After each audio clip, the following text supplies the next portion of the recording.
মশিউর সিকিউরিটিজের লুটপাট এবং গ্রাহকের অর্থ আত্মসাতে বেকায়দায় বিনিয়োগকারীরা অর্থ উদ্ধারে দাঁড়ে দাঁড়ে ঘুরছে তারা। সংশ্লিষ্টরা বলছেন, বিনিয়োগকারীদের টাকা আত্মসাতের ঘটনায় পুরো পুঁজিবাজারে নেতিবাচক প্রভাব পড়েছে। বিষয়টির দ্রুত নিষ্পত্তি হওয়া দরকার। বিএসইসি বলছে, এরই মধ্যে মশিউর সিকিউরিটিজের বিরুদ্ধে শাস্তিমূলক ব্যবস্থা নেওয়া হয়েছে। টাকা ফেরত দিতে মালিকদের সম্পদ বাজেয়াপ্ত করা হতে পারে। অবসরপ্রাপ্ত চাকরিজীবী শের আলী মশিউর সিকিউরিটিজে বিও হিসাব খোলেন প্রায় 15 বছর আগে।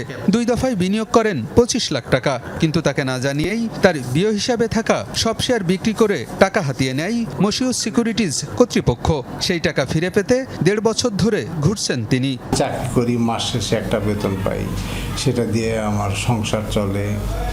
আর বাড়তি যদি এর সাথে কিছু করতে পারি, ছেলে মেয়ে পড়াশোনা আছে, তাদের ভবিষ্যৎ আছে, সেই চিন্তা থেকে এটা করা। সেটা করতে যায় এখন আমি সর্বস্বই হারাইছি আর কি, টোটালি শেষ। একই ধরনের প্রতারণার শিকার হয়েছেন অবসরপ্রাপ্ত ব্যাংক কর্মকর্তা শাহজাহান আলী। চাকরি জীবনে জমানো টাকার পাশাপাশি পেনশনের টাকাও বিনিয়োগ করেছিলেন মশিউর সিকিউরিটিজের মাধ্যমে। সব মিলিয়ে তার বিনিয়োগ ছিল 60 লাখের উপরে।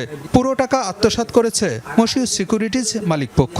আমার রিটায়ারমেন্টে গেছি, তখন কিছু পেনশনের টাকাও ছিল, সেগুলো বিনিয়োগ করছিলাম। সাথে যে বেঁচে দিছে, এই বেচার জন্যই তো ক্ষতিগ্রস্ত হলো। ধরেন 90% শেয়ার বিক্রি করে দিচ্ছে। 100 টাকার শেয়ারের মধ্যে 90 টাকা বেচে নিয়ে যায়, তাহলে আমার আছে 10 টাকা, তাহলে কেমনি করছিল। শের আলী এবং শাহজাহানের মতো প্রতারণার শিকার হয়েছে মশিউর সিকিউরিটিজের আরও শত শত বিনিয়োগকারী। অর্থ সংকটে মানবেতর জীবনযাপন করছেন তাদের অনেকে। হারানো টাকা ফিরে পেতে Dhaka stock exchange, securities and exchange commission, দুর্নীতি দমন কমিশন সহ বিভিন্ন সংস্থায় ঘুরছেন তারা।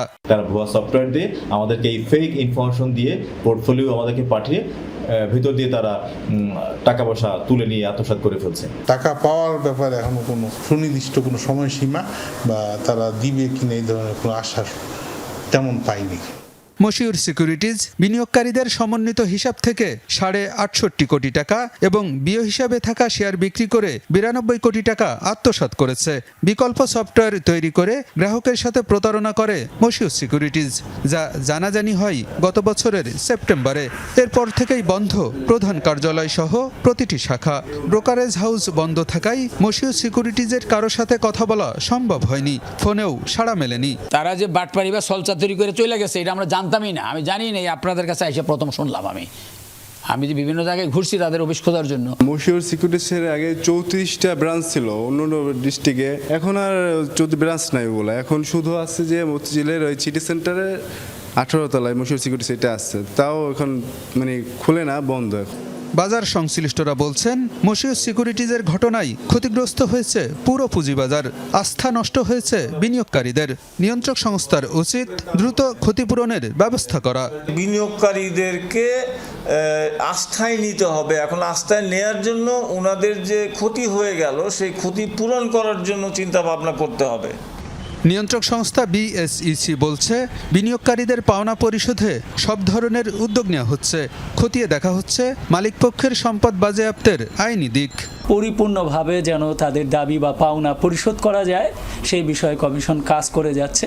নিজেদের স্থাবর অস্থাবর সম্পত্তিগুলো রয়েছে, বিনিয়োগকারী টাকা আদায় করার জন্য সেগুলো আমরা অ্যাটাচ করার একটা ব্যবস্থা আমরা নিচ্ছি। পুঁজিবাজারে প্রতারণা বন্ধে সব ব্রোকারেজ হাউসে সমজাতীয় সফটওয়্যার ব্যবহার বাধ্যতামূলক করেছে বিএসইসি। এর ফলে পোর্টফোলিওতে পরিবর্তনের সুযোগ বন্ধ হবে বলেও জানায় নিয়ন্ত্রক সংস্থা। আলমগীর হোসেন, যমুনা নিউজ, ঢাকা।